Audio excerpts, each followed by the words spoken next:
मेरे प्यारे दोस्तों, आप लोगों का स्वागत है मेरे प्यारे से चैनल माँ भवानी लोक संगीत पर। आप लोगों को एक शिव भजन गीत गा के सुनाने जा रही हूँ। अगर अच्छा लगे तो मेरे कमेंट बॉक्स में जरूर लिखकर बताएं। अगर आप लोग मेरे चैनल पर नए हैं तो सब्सक्राइब शेयर जरूर करें। आप वीडियो पूरा देखें, अगर पुराने हैं तो वीडियो शेयर करें, लाइक करें, अपना प्यार सहयोग बनाए रखें। मोरे भोले क भंगिया कमाल भंगिया भावता, मोरे भोले क भंगिया कमाल भंगिया भावता, मोरे भोले क भंगिया कमाल भंगिया भावता,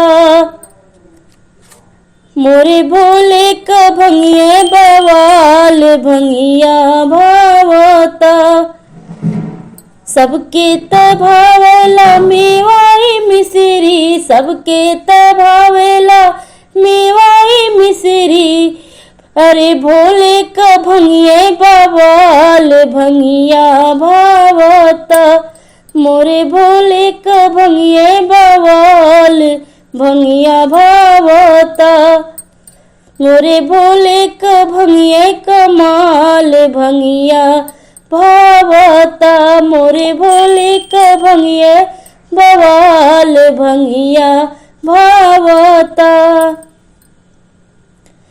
सबके तभावेला लड्डू पेड़ा, सबके तभावेला लड्डू पेड़ा, भोले का भंगिया के गोला खुशहाल भंगिया भावता, अरे भोला त भंगिया के गोला खुशहाल भंगिया भावता, मोरे भोले का भंगिया कमाल भंगिया भावता, मोरे भोले का भंगिया कमाल भंगिया भावता, अरे सबके त भावेला पाने सुपारी, सबके त भावेला पाने सुपारी, अरे भोले त भंगिया निहाल भंगिया भावता, अरे भोले त भंगिया निहाल भंगिया भावता,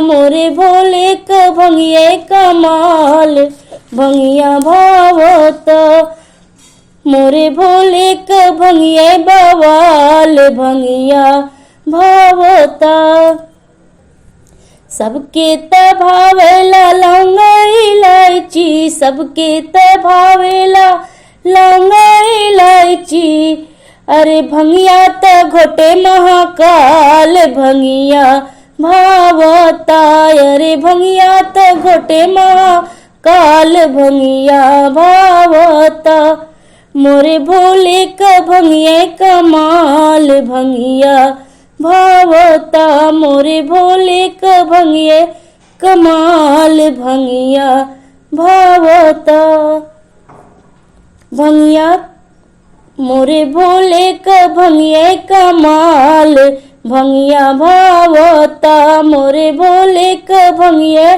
बवाल भंगिया भावता। धन्यवाद दोस्तों मेरे गीत को पूरा सुनने के लिए। अगर अच्छा लगा हो मेरा गीत तो ऐसे ही गीत हम रोज डालते रहते हैं।